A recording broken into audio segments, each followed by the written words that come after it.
बड़ा अच्छा श्लोक है ये, श्री शिव महापुराण का अध्याय नंबर 12 श्लोक नंबर 43 जहाँ से मैं अभी आपके बीच में कुछ बातें कर रहा हूँ वह श्लोक नंबर 43 है, 12वें नंबर के अध्याय का है यह। तो देवानाम पूजया, देवताओं का पूजन रोज, ब्राह्मणानाम च दानतः, ब्राह्मणों को दान भोजन, और तपोधिक्याच कालेन व्रत उपवास, यह है जीवन में रोज होना चाहिए। तस्मात् पापम कृत्यैव, कितना भी बड़ा पाप हो, ये 3 काम हैं बड़े से बड़े अपराधों को समाप्त कर देंगे।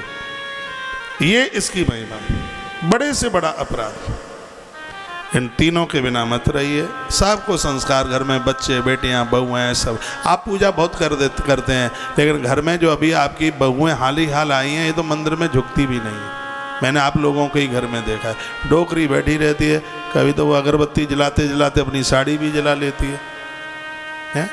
दिया जलाते जलाते कपड़ा भी जला लेती है। कई ऐसी घटनाएं घट गई। इसमें कृपया थोड़ी सावधानी रखिए, जल्दीबाजी बिल्कुल भी नहीं।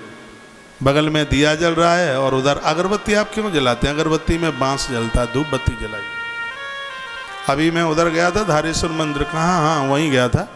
मेरे हाथ में वो पुजारी जी अगरबत्ती जला के दे रहे थे, तो मैंने तो हाथ जोड़ लिए, फिर उन्होंने ही वो जलाई होगी। हाँ, जिसमें बांस नहीं है वो आप अगरबत्ती जला सकते हैं, बांस को जलाना ठीक नहीं है। बांस को जलाना बंस को जलाना, ऐसा वर्णन है कि जो लोग बांस जलाते हैं किसी न किसी प्रकार से उनके ऊपर अग्नि का कोप हो जाता है। इसलिए बांस को जलाना कभी भी शुभ नहीं होता। अपने घरेलू कार्यों में तो पीपल और बरगद भी नहीं जलाया जाता, उसकी लकड़ी हवन यज्ञ के काम में आती है। अपने रोज रोटियां बनाने के लिए, अपना चूल्हा जलाने के लिए कभी भी बरगद और पीपल, ये पूज्य वंदनीय लकड़ियां हैं, इनको कभी जलाया नहीं जाता है। बांस को जलाना बहुत निषेध बताया गया। और ये ज़्यादा तरह से इसमें जो बांस की सीखें होती हैं, यदि बांस की सीखें नहीं है तो अगरबत्ती जला ले।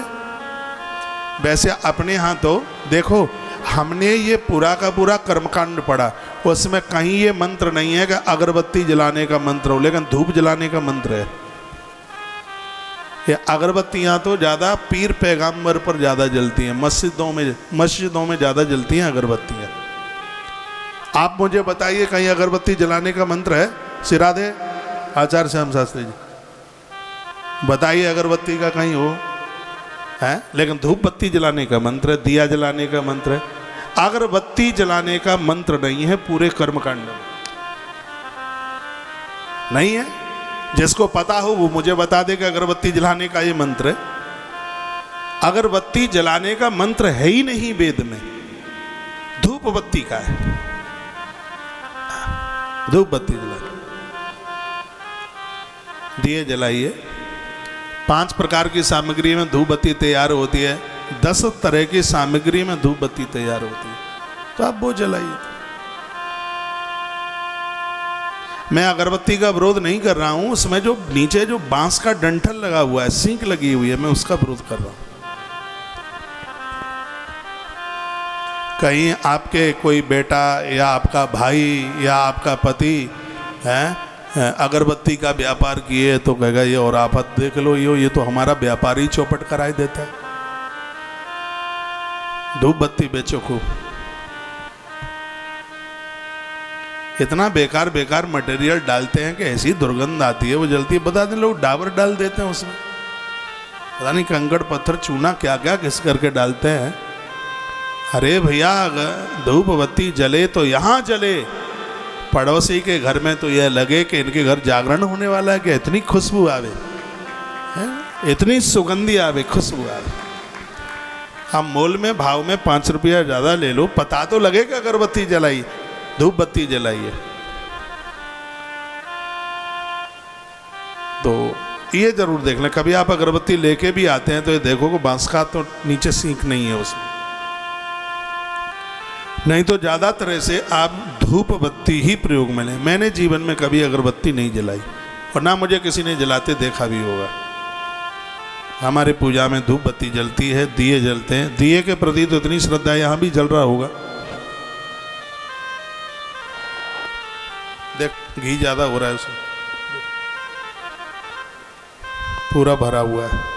बोलिए भक्त वत्सल भगवान की जय हो। श्री हनुमान जी महाराज की जय हो। कितना अच्छा लिखा है, ये काम आप करेंगे तो तस्मात् पाप कृत्यैव वस्तव्यम सुखमिच्छता। जो सुख की आनंद की इच्छा रखते हैं, पाप न बसें, तो उनको देव पूजा नित्य करनी चाहिए, उपवास करने चाहिए उन्हें, और उन्हें भूखे को भोजन कराना चाहिए। इस महिमा का वर्णन, ओ हो क्या कमाल की बात कह दी है, आनंद हो गया। तत्पश्चात आइए अब सदाचार का वर्णन किया गया है।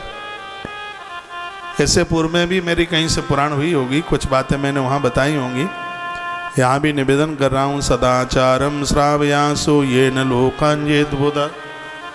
सजाग्र समझदार लोगों को ये सदाचार की कथा जरूर सुन लेनी चाहिए। प्रातः जब आप जागते हैं तो पूर्व में मुख करके आप उठेंगे तो आपकी उम्र बढ़ेगी, पूर्व की तरफ। श्लोक बोल दूं? लिखा है सर्वो यस प्राची मुख चिंते देव पूर्वकान धर्मार्था तत्क्लेशानायम च विमेम च आयुर्द्वेष मरणम पापम भाग्यम तथैव च व्याधि पुष्ट तथा शक्ति प्रारुत्थान दिग्फलम। जिस दिशा में मुख करके आप अपना बिस्तर छोड़ते हैं उसका प्रभाव अपना अपना है। लिखा है पूर्व की दिशा में मुख करके आप उठेंगे तो आपकी उम्र बढ़ेगी। अग्नि कोण में मुख करके उठोगे तो द्वेष हो जाएगा, परिवार में झगड़ा हो जाएगा, पत्नी से, बच्चों से, पापा से झगड़े हो जाएंगे। इसलिए अग्नि कोण की तरफ मुख करके ना जगें। दक्षिण में मुख करके, जो दक्षिण की तरफ मुंह करके सोते हैं, यदि मौत भी हो जाए तो आश्चर्य मत मानना। हाँ, कभी भी दक्षिण में मुख करके नहीं सोया जाता। दक्षिण की तरफ मुख करके सोना यह बिल्कुल भी ठीक नहीं है। वो नारी दक्षिण में मुख करके ही सो रही थी जिसके पेट में पलने वाले बच्चों के 49 टुकड़े कर दिए गए। इसलिए दक्षिण दिशा की तरफ मुख करके कभी भी ना सोए। दक्षिण में मुख करके मृत्यु कारक जीवन बन जाता है। और नैऋत्य, जो कि पश्चिम और दक्षिण का कोना है, उसको नैऋत्य कोण कहते हैं। इधर की तरफ मुंह करके जो लोग सोते हैं, कोई न कोई उनसे पाप हो जाता है, अपराध हो जाता है, न चाहने पर भी हो जाता है। जो नैऋत्य कोण में मुख करके सोते हैं, रात्रि को गलत सपने देखते हैं। इसलिए दक्षिण और नैऋत्य कोण यानी पश्चिम और दक्षिण का कोना, यह भी सोने के लिए यह दिशा बिल्कुल ठीक नहीं है। पश्चिम दिशा की तरफ मुंह करके सोओगे तो आप भाग्यवान बन जाएंगे, आपका भाग्य मजबूत हो जाएगा। वायव्य दिशा में मुख करके सोओगे, ये कौन सा है? ये उत्तर और पश्चिम का बीच का जो कोना है उसको वायव्य दिशा कहते हैं। इधर की तरफ मुंह करके सोने से रोग बढ़ जाते हैं, पेट में गैस हो जाएगी, पेट में और कोई दिक्कत हो जाएगी, परेशानी हो जाएगी। उत्तर की दिशा की तरफ मुख करके पुष्टि, शरीर को तंदुरुस्ती मिलती है। बहुत ध्यान से सुन लीजिएगा। दक्षिण की तरफ हो मस्तिष्क और उत्तर की तरफ हो पाम, ये सोने के लिए दिशा बहुत अच्छी है। लेकिन उत्तर में हो मस्तिष्क और दक्षिण में हो पाम, ये मृत्यु कारक है। जो उत्तर की तरफ मुख करके सोते हैं, वर्णन किया है, उनके नए भाग्य का निर्माण होता है। जो वायव्य कोण होता है, वायव्य पश्चिम और उत्तर के बीच वाला है वायव्य, तो उसमें सोने से रोग फैलते हैं। और ईशान कोण की तरफ मुख करके सोने से शक्ति बढ़ती है। तो ये बहुत ज़्यादा बढ़िया है। तो अब कौन सी दिशा में मुख करके सोएं वो मैं आपको बता देता हूँ। या तो पूर्व की तरफ मुँह करके सोइए, या उत्तर की तरफ मुँह करके सोइए, या पश्चिम की तरफ मुँह करके सोइए। ये तीन ही दिशा बढ़िया हैं सोने के लिए। अपना अपना बेड बिस्तर अपने घर में देख लेना। श्लोक मैंने बोल दिया। या तो पूर्व की तरफ मुँह करके सोओगे तो उम्र बढ़ेगी। पश्चिम की तरफ मुँह करके सोओगे तो कोई उत्तम भाग्य, ऐसी कोई चीज़ मिलेगी जिसके लिए आप कामना भी नहीं कर पाए। सोच भी नहीं पाए और अचानक मिल जाएगी। और उत्तर की तरफ मुख करके आप सोते हैं तो आपको तंदुरुस्ती मिलती है और आपको शक्ति मिलती है, काम करने का हौसला मिलता है। यह कथा मैं आपको श्री शिव महापुराण में विद्येश्वर संहिता के 13 नंबर अध्याय से बात बोल रहा हूं आपको। श्लोक नंबर कितना है? श्लोक नंबर है 8, 9 और 10। 3 श्लोकों में लिख लें आप तो मेरी बात का और ज़्यादा विश्वास हो जाएगा। श्री शिव महापुराण विद्येश्वर संहिता अध्याय नंबर 13 और श्लोक नंबर 8, 9 और 10। इन 3 श्लोकों में चर्चा की जा रही आयुर्द्वेष मरणम पापम भाग्यम तथैव च व्याधि पुष्ट तथा शक्ति प्रातिरुत्थान दिग फलम। ये दिन के फलों का वर्णन किया है। इन दिशाओं में कौन सी दिशा में मुख करके आप सोएंगे तो उसके परिणाम क्या हैं। और आनंद की बात है कि इस कथा के वक्ता स्वयं महादेव हैं। भगवान शंकर सुना रहे हैं